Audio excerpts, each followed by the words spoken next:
anyhow, you start the game, you start the turn by reading the hard time, and then you roll the die. And when you roll the die, what happens is that for every couple that you have on your land, they work the land and produce the currency of the game, which is ZESTREA, but they can also make babies.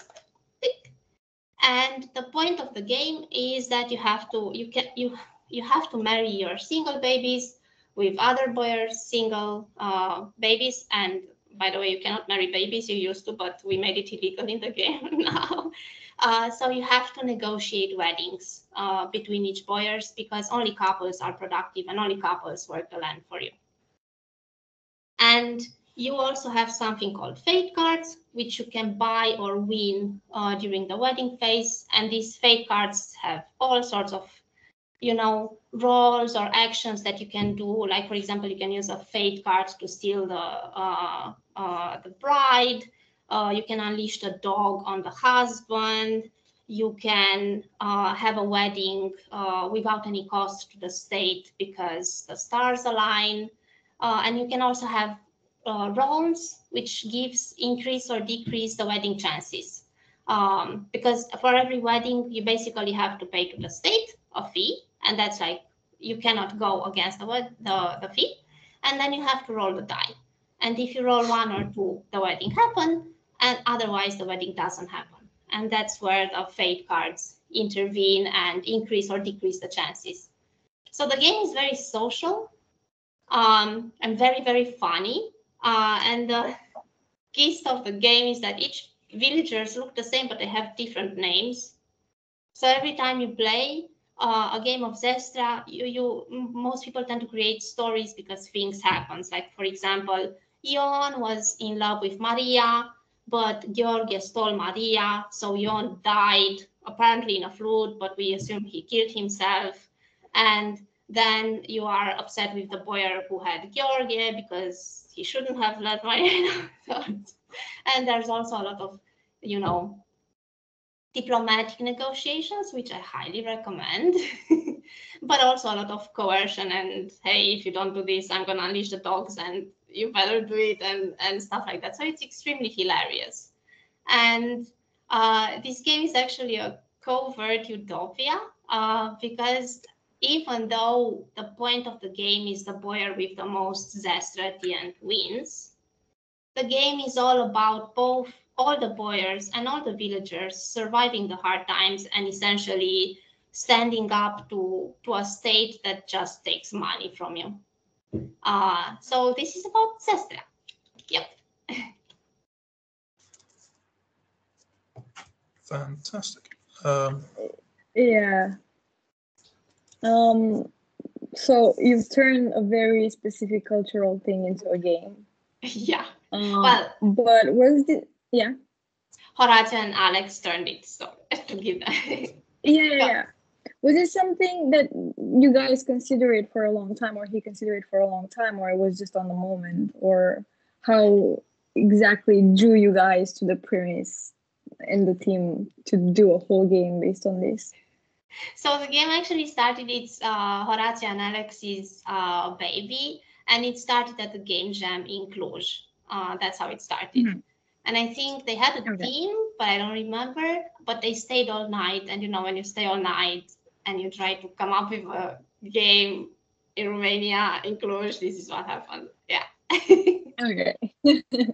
Yeah, so the game started in a game jam entry, and then it turned out to a full realized game.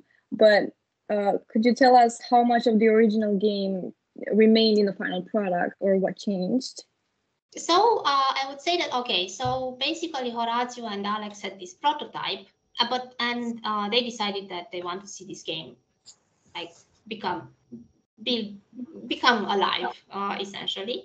And so they realized that they need help with the graphics, and they reached out to Maria Sorducan, who is an absolutely amazing artist. And now I'm working with her and her sister for the last Sunday. And they also reached out to me because they needed help with the actual publishing and marketing and selling and making of the actual game. So when the team was assembled, we actually started to work a lot on the game and play test the game a lot. And we the game, essentially, like the idea of the game remained the same, but there's a lot of tweaking that went on since the game jam started and until we actually were able to hold the game in our hand. And we did, like, for example, you could marry babies. And we thought maybe you shouldn't marry babies.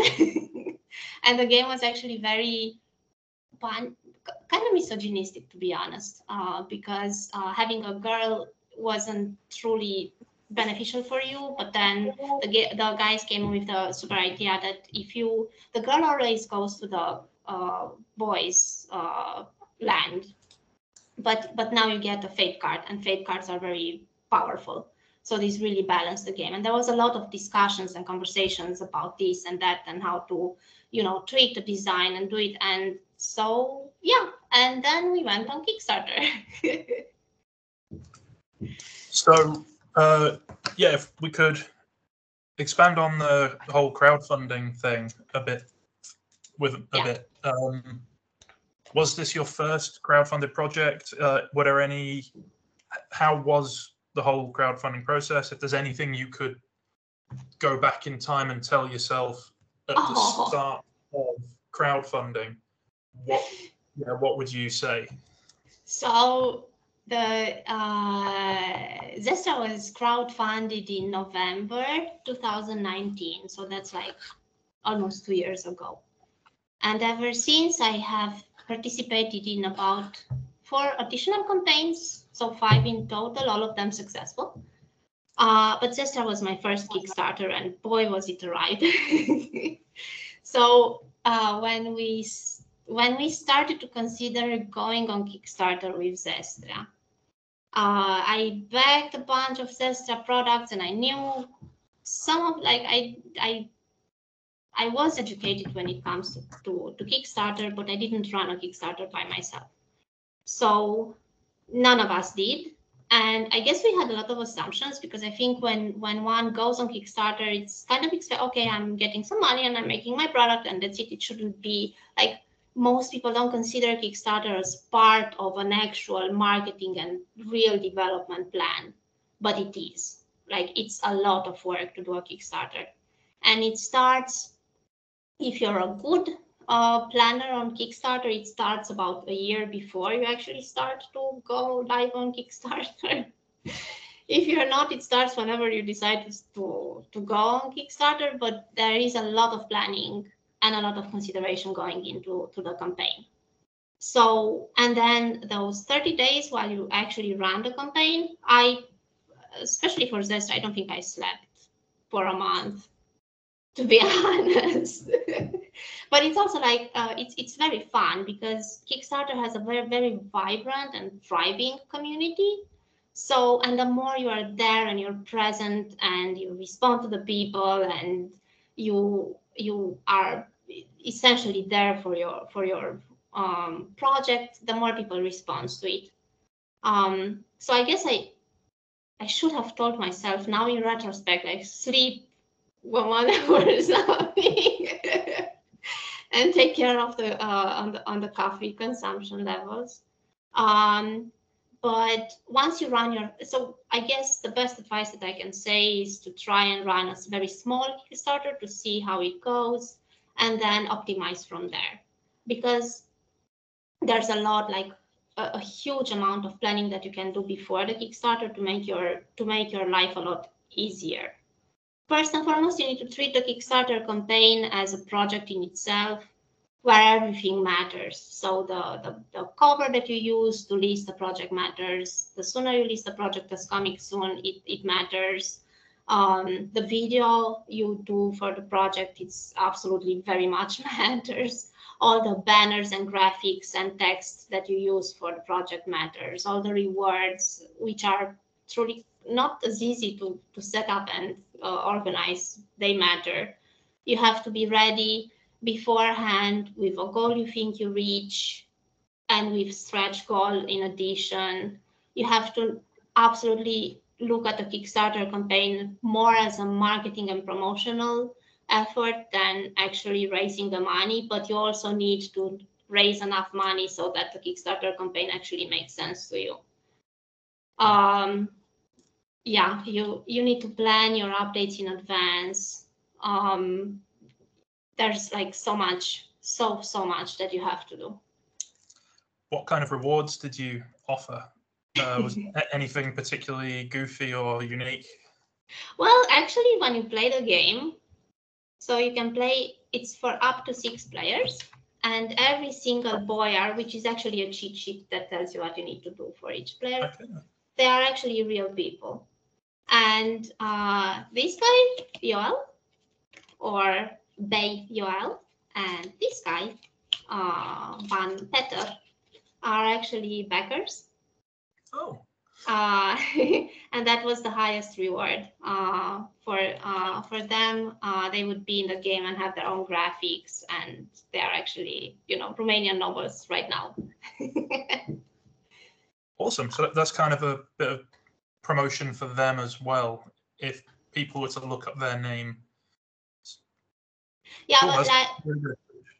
we also had a traditional ZESTREA box, because ZESTREA is a dowry, and I think it's common in many cultures, but especially in Eastern Europe. What happens when you marry off a girl? You have a very beautifully sculpted and crafted box where you put all sorts of like bed clothes and fancy clothes and jewelry and stuff like that. So that's like the ZESTREA. And we contacted Romanian artists around Cluj that actually can do by hand these kind of things. So one of the rewards was ZESTREA boxes, but I gave mine away to a friend that actually was getting married, so it's a very appropriate gift. And Very nice. We also had some ZESTREA bags, which are also traditional Romanian bags, so you can carry the game away. But we put a lot of thought in the idea of having the game very small and very easy to carry, because this is a game that you play at parties, and we wanted to make it very easy for people to just bring their game to the parties. And we actually got quite a lot of praise for this, so that was a very good choice. Awesome. All right. Yeah. Could you tell us maybe more about your company and how it is to be a CEO in the game industry? Pronoia is the first I call it a cross-media company, because I'm doing a board game, which is not a digital game, and I'm doing a comic book, which is not a digital game, and I'm also doing a digital game, which is a digital game. But in any case, the point of Pronoia is to publish utopias in whatever form I can think of or find them, because I believe that there's a lot of movies and books and games and everything that depict a very scary future, dystopian future, where we have zombies and viruses and world wars and stuff like that. And I'm not saying that we shouldn't have those products, but I think I want to offer an alternative that allows hope. I don't know if I'm a CEO in the games industry. I'm a CEO in the cross-media industry, I guess. And I'm in a position where I am lucky enough to compare and see the differences and the similarities between the industries. Because publishing a book is one thing, doing a board game is another thing, making a video game is another thing. But I think there's a lot of cross intersection between them. And there's also a lot that we can learn from one another. Like, for example, now I'm trying to marry the comic book industry with the games industry, because I am developing a magical comic book library that will be available on Steam, where you can read the digital version to begin with of the Last Sunday comics in all the languages that we will have the book available. But I also have a bunch of comic book artists who historically have struggled with the lack of having a good digital tool to publish their books on. And I have essentially a summary of books, a list of books that I hope that I will publish in this library and also printed in the coming years. So to summarize, I don't think I answered your question at all. Being a CEO of my company, at the very least, is like being a professional dragon. I hope this makes a lot of sense. If you want to be a professional dragon, come talk to me. I'm the only one in the world, but yeah. You have to do anything and everything, from getting ready to go to Spiel, for example, booking your booth, designing and arranging your banners, printing them, making sure that you have a hotel where you stay, to organizing the logistics for your team, making sure that your websites are fine, publishing stuff on Steam. I also do a lot of like Illustrator work, Unity work, accounting. It's fun. So yeah, everything. You have to do everything. Yeah, it's a full plate. A little bit, yeah. Yeah. Okay.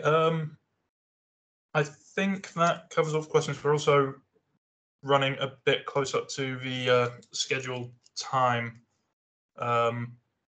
So if we've got any, if the audience has any questions, we could probably fit in maybe one or two, I think. But a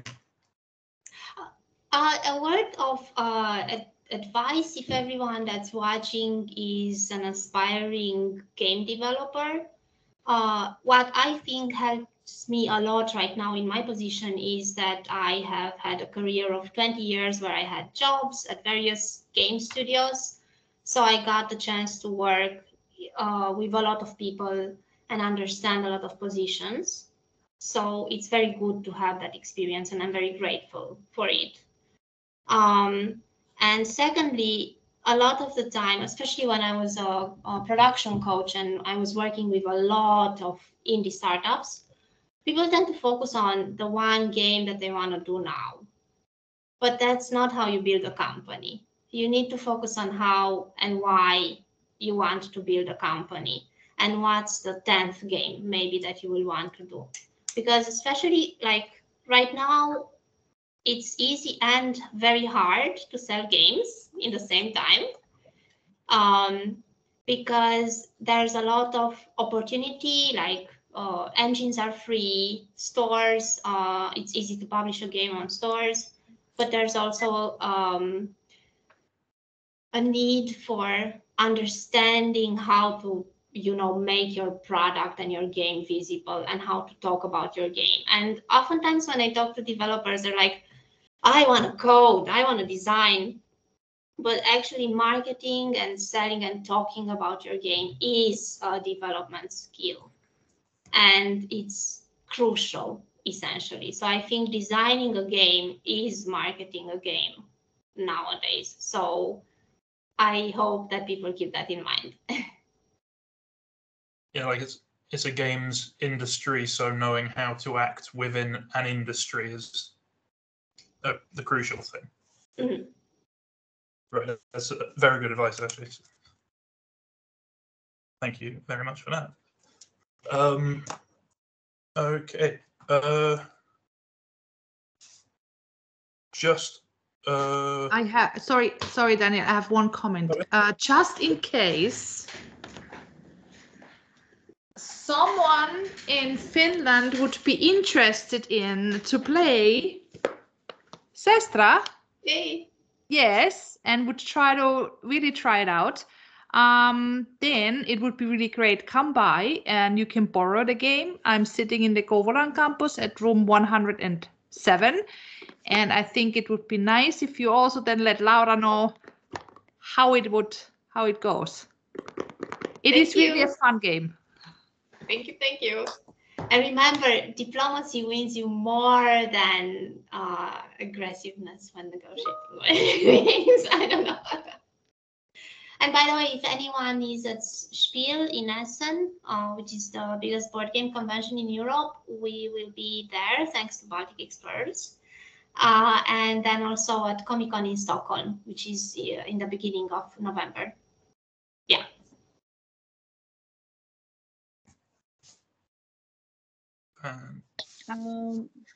Yeah, I think we have a question. Are you hiring at the moment? Are you looking for people in your company or? Not at the moment, but I hope to get at a point to be able to hire with my company as soon as possible, because this professional dragon needs a little dragonling. The only problem is maybe if you. Yeah, sorry. The only problem is if I get a little bit of help now, I'm gonna have to, like, somebody should come to me and I say, okay, now do everything. So what skills are you looking? Everything. Yeah. Or maybe if you have some advice for the students, what would you look for in somebody if you would hire? What skills or what would you like to see in a person starting in the industry? Initiative and an alignment of values. Like specifically, I burn for the idea of making utopias. And this is what I would be searching for, somebody that shares my vision for my company and for the world in general. And this comes with the courage to essentially do whatever it takes to see this happening. I would use the word passion, but I think it's a toxic word in the games industry right now. I'm not hiring passionate people, but I am hiring people who know why they want to do. I will be at the very least why they want to do what they want to do specifically, and it goes beyond the individual. Yeah.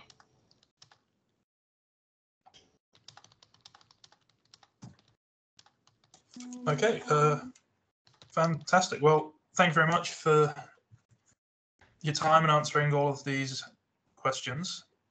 My pleasure. It's been very informative. And yeah, look forward to playing ZESTREA. Getting over there in the next couple of days and borrowing that copy. So really looking forward to it. We'll give you some feedback on what we think. I look forward for it, very much look forward for it, and fingers crossed. I'm going to Spiel. I really hope to see the ZESTREA on sale in the stores in Finland as well, because I heard there's a pretty big market, and I have quite a lot of Finnish fans who bought like very many games personally from me. I will recommend it to people. Thank you so much. Yeah. No problem. So yeah, thank you very much for your time. Do you have any? Do you have any last things your projects or any other stuff you want to plug? Not specifically. If you're interested, check out my company at www.pronoia.se. I'm actually in the process of redesigning the website and adding a shop. And feel free to reach out if you ever have any questions, and I will gladly share whatever it is that I know to whomever asks. So if you plan on being on Kickstarter or I don't know, whatever, just reach out to me via email or the contact information that I have on my website, and I will respond to you as soon as I get a little bit of time. And good luck. Yeah. Thank you. Thank you very much. Okay, so that concludes this cup of coffee session. There's usually a bit of an outro thing, but the OBS seems to have stopped working, so it's going to be a bit of an abrupt camera stop on my end. But thank you, Laura, for your time. Thank you, everyone, for stopping by to watch. Yeah. Thank you. Thanks all around. Okay, have a great day, everyone. Bye. Bye. Bye-bye.